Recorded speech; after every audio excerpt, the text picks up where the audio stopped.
right, at this point I want to explain DeMoivre's theorem. I think that's how you say it. I don't know how to pronounce French, but the dead French guy is how we affectionately refer to him occasionally.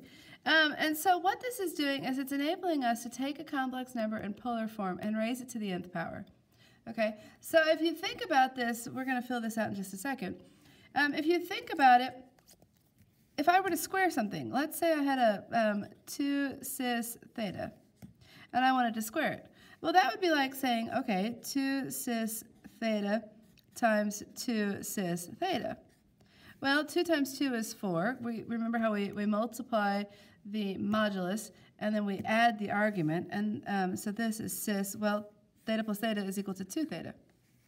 Okay, if I were to cube this, then I would have to take, if I were to say 2 cis theta gets cubed, I would take, that's the same thing as saying, well, 2 cis theta squared times another 2 cis theta, okay, which would be 4 cis 2 theta times another 2 cis theta. Maybe are you seeing the point to this? 4 times 2 is 8. This would be 8 cis, well, 2 theta plus 1 more theta is 3 theta. Okay, so what we have with DeMoivre's theorem is that it allows us to take a complex number and raise it to any power we want. And the modulus, I lied. No, I didn't. Okay, I keep mixing up my words this morning. The modulus gets raised to that power, and then it becomes times cis of the argument gets multiplied by that power. And that is DeMoivre's theorem. So what this enables us to do is it enables us to see a problem like this.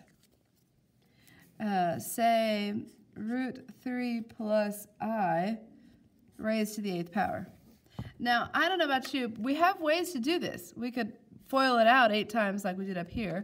We could even use Pascal's triangle, you know, and come down and find that 8th row. Oh my goodness, I don't know the 8th row of Pascal's triangle. 1, 1, 1, 1, 2, 1. I'm not going to keep going. But do you remember what I'm talking about? If what I'm saying makes no sense to you, come see me. Okay, I could come out and find the 8th row, put those coefficients, and then do a binomial expansion problem. But I don't know about you, that does not seem like a fun thing to do. Okay, so what we're going to do instead is we're going to do this DeMoivre's theorem. But notice it's in polar form, and this is in rectangular form. So I'm gonna convert it. I'm gonna think about that. Okay, so where is this? My real part is root 3. My imaginary part is 1. Root 3 and 1.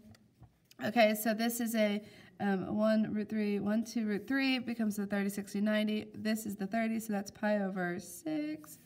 Okay, so this number can be written as 2 cis pi over 6. Well, okay, so now let's take that and raise it to the 8th power. Well, we just said that's equal to 2 to the 8th times cis of 8 pi over 6. So 8 times that. Okay, 2 to the 8th, hang on, 2, 4, 8, 16, 16 squared is 256. 256, I can keep going. 2, 4, 8, 16, 32, 64, 128, and sure enough, 256. Okay, sorry, I just wanted to count on my fingers because I don't know why. Cis of this becomes 4 pi over 3. Well, now, if they give it to you in rectangular form, you need to answer them. Your final answer needs to be in rectangular form. So we're going to have to convert this. Okay, so this becomes 256 times cosine of 4 pi over 3 plus I sine of 4 pi over 3. Cosine, where's 4 pi over 3? 4 pi over 3 is here. So its cosine value is negative 1/2. Plus I sine is negative, I went down farther, negative root 3 over 2. Okay, half of 256 is 128. So this is a negative 128 minus 128 root 3 times I.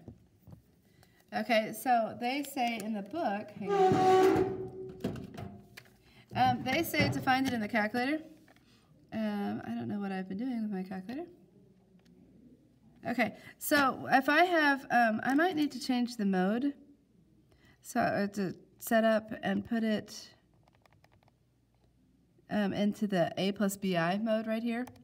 Okay, so now what I have is my initial problem had been the square root of 3 plus I don't know if you can see this down here, this second 0 is I. And I'm going to raise this to the 8th power. Now what we expect to get is negative 128 minus 128 root 3 times I. If we don't, then I may make this video again. I don't know, we'll see. Oh, okay, so that does not quite look like what we expect, but let's see, what's 128 times root 3? And 128 times root 3 is that value right there. So that looked scary, but that's exactly what we got. Isn't that, I don't know about you, but I think that, and odds are I'm not going to give you a calculator because I'm not a nice person. So I'd expect you to be able to do this whole thing without a calculator. And isn't that better than trying to do binomial expansion and get 9 terms and figure out what's real and imaginary and put it all together? Try it. You'll love it or something. Just kidding. It'll be rough. Good luck. Start practicing.